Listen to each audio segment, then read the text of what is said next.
kami masing-masing. Perkenalkan, nama saya Melkisedek dengan NIM ACD 118015. Perkenalkan, nama saya Yeni Dwi Kristina, NIM ACD 118009. Perkenalkan, nama saya Norsania, NIM ACD 118007. Perkenalkan, nama saya Rifka Naomi, NIM ACD 118004. Perkenalkan, nama saya Ebo Alim Fernanda, NIM saya ACD 118023. Adapun topik yang akan kami praktikumkan yaitu pembuatan pupuk cair organik. Dengan tujuan praktikum yaitu yang pertama, mahasiswa mampu memproduksi pupuk cair organik berbahan dasar kulit pisang dan cangkang telur. Yang kedua, mahasiswa mengetahui unsur hara pada pupuk cair organik dan manfaatnya bagi tumbuhan. Yang ketiga, mahasiswa mampu menghubungkan konsep kebutuhan unsur hara tumbuhan dengan pupuk cair organik. Yang keempat, mahasiswa memiliki perilaku cinta lingkungan dengan memanfaatkan limbah rumahan. Baik, sebelum masuk ke praktikum, kami ingin membahas sedikit teorinya. Langsung saja, tumbuhan itu memerlukan unsur hara untuk pertumbuhan dan perkembangannya. Unsur hara berfungsi dalam metabolisme, seperti pembentukan protein, enzim, transportasi seluler, hingga pembelahan sel. Contoh unsur hara itu seperti natrium, klorid, dan tembaga. Kemudian, unsur hara digolongkan menjadi dua, yaitu unsur hara makro dan unsur hara mikro, di mana setiap bagian dari unsur hara ini memiliki fungsi fisiologis bagi tumbuhan. Kemudian, berdasarkan sifat kelarutannya, ada yang mudah bergerak, bergerak sedang, dan tidak mudah bergerak. Di sini kami akan praktikum membuat pupuk cair organik. Mengapa pupuk cair organik? Pupuk merupakan salah satu sumber unsur hara, dan pupuk organik dinilai lebih ramah lingkungan karena dibuat dari bahan-bahan alami dan sisa-sisa bahan organik yang tidak terpakai. Otomatis itu tidak akan mencemari media tanah, tanam maupun tumbuhan. Sekarang, mari kita membuat pupuk cair organik yang ramah lingkungan berbahan dari kulit pisang dan cangkang telur. Adapun alat dan bahan yang kami perlukan, yang pertama, 1 buah pisau, 1 buah botol plastik ukuran 1,5 liter, dan 1 buah botol berukuran 600 ml. kemudian ada baskom, lalu ada lakban, dan ada selang. Kemudian ada penggiling, sendok, dan penyalin. Adapun bahan terdiri dari air 700 ml, kulit pisang 500 gram, cangkang telur 500 gram. Kemudian ada larutan gula 90% dan Yakult 520 ml atau setara dengan 8 botol.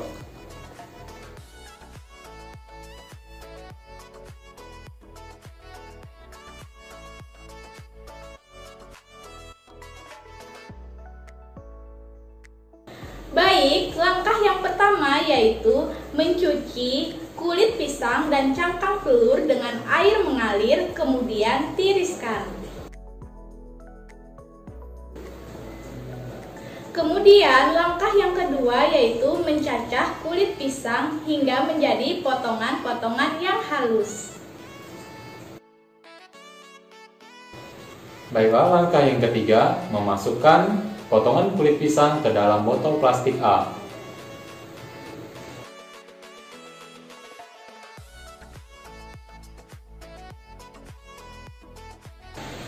Langkah yang keempat, menghaluskan 500 gram cangkang telur hingga menjadi serbuk.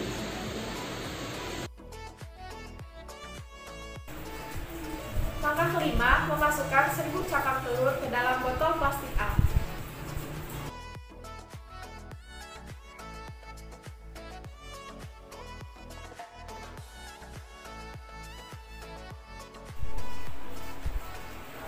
Langkah keenam, mencampurkan 700 ml air, 520 ml Yakult, dan 90 ml larutan gula ke dalam baskom, lalu aduk hingga rata. Langkah ketujuh, menuangkan campuran air, Yakult, dan larutan gula ke dalam botol plastik A. Kemudian, mengocoknya hingga campuran merata dengan kulit pisang dan cangkang telur.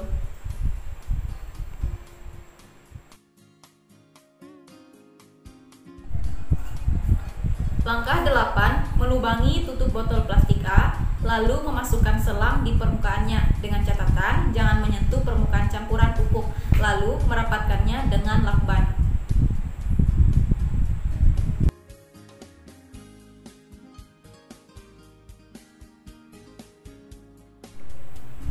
Langkah ke-9, mengisi botol plastik B dengan air hingga hampir penuh, lalu menghubungkan selang dari botol plastik A ke dalam botol plastik B. Pastikan selang menyentuh air di dalam plastik B. Kemudian merapatkannya dengan lakban. Mendiamkan pupuk selama 11 hari.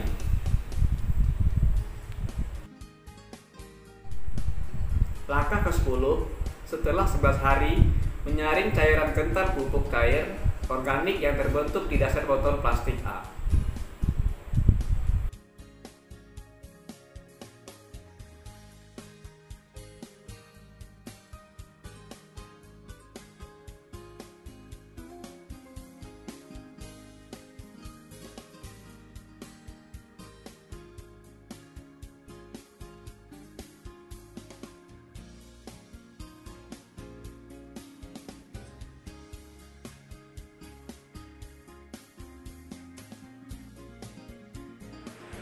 Baik, kita masuk ke dalam diskusi soal yang pertama, yaitu jelaskan warna, bau, dan tekstur pupuk yang dihasilkan. Untuk warna yang dihasilkan pada hari pertama ini yaitu coklat muda atau mocha. Warna ini dihasilkan dari perpaduan cangkang telur, kulit pisang, dan warna putih dari Yakult. Lalu untuk baunya sendiri, karena ini adalah hari pertama, lebih dominan bau Yakult. Mungkin untuk beberapa hari ke depan sudah dipastikan bau yang akan dihasilkan yaitu bau busuk. Untuk teksturnya sendiri, teksturnya ini seperti bubur karena ada cairan Yakult, dan untuk bahan padatnya itu kan ada cangkang telur dan kulit pisang. Jadi kalau kita rasa teksturnya itu seperti bubur. Baiklah, untuk pertanyaan yang kedua, mengapa dibutuhkan Yakult dan larutan gula dalam pembuatan pupuk cair organik? Jawabannya ialah Yakult dapat digunakan sebagai sumber mikroorganisme fermentasi dan sintesis yang terdiri dari bakteri asam laktat atau yang disebut dengan Lactobacillus sp yang berfungsi atau bermanfaat untuk meningkatkan kesuburan tanah dan tanaman. Adapun gula atau larutan gula berfungsi sebagai sumber makanan dan sumber energi bagi bakteri tersebut.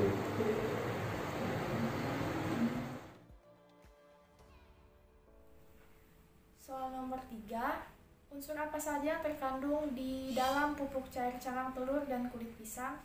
Jawabannya, cangkang telur tersusun atas 94% kalsium karbonat, 1% kalsium karbonat, 1% kalsium fosfat, dan 4% bahan organik terutama protein. Selain itu, rata dari cangkang telur mengandung 3% fosfor dan 3% terdiri atas magnesium, natrium, seng, kalium, mangan, dan besi. Selain itu, kulit pisang mengandung serat vitamin termasuk vitamin B6 dan vitamin B12, mengandung mineral berupa magnesium, kalium, lemak tak jenuh, asam amino esensial. Kulit pisang juga mengandung senyawa yang bersifat antiinflamasi atau antimikroba yang efektif mampu melawan bakteri dan jamur. Soal nomor 4, apa peran fisiologis unsur hara tersebut bagi tumbuhan? Jawabannya, pada kulit pisang terdapat kandungan kalium yang merupakan salah satu unsur hara mikronutrien yang berfungsi untuk meningkatkan pembungaan dan juga menguatkan perakaran tanaman. Nah, selain itu, pada kulit pisang ini seperti magnesium dan fosfor juga berperan penting dalam perkembangan tanaman. Kemudian pada cangkang telur terdapat kandungan kalsium yang dapat mengendalikan hama tanaman seperti siput, hama putih, kutu, dan kumbang. Nah, hama yang terkena serbuk cangkang telur akan mengeliat, berbalik, dan kemudian mati. Kemudian, pada kandungan mikroorganisme dalam Yakult seperti bakteri Lactobacillus, yeast, fotosintetik, dan pelarut fosfat juga bermanfaat bagi tanaman. Nah, mikroorganisme tersebut mampu meningkatkan pertumbuhan, kesuburan, hingga produksi bunga dan buah pada tanaman.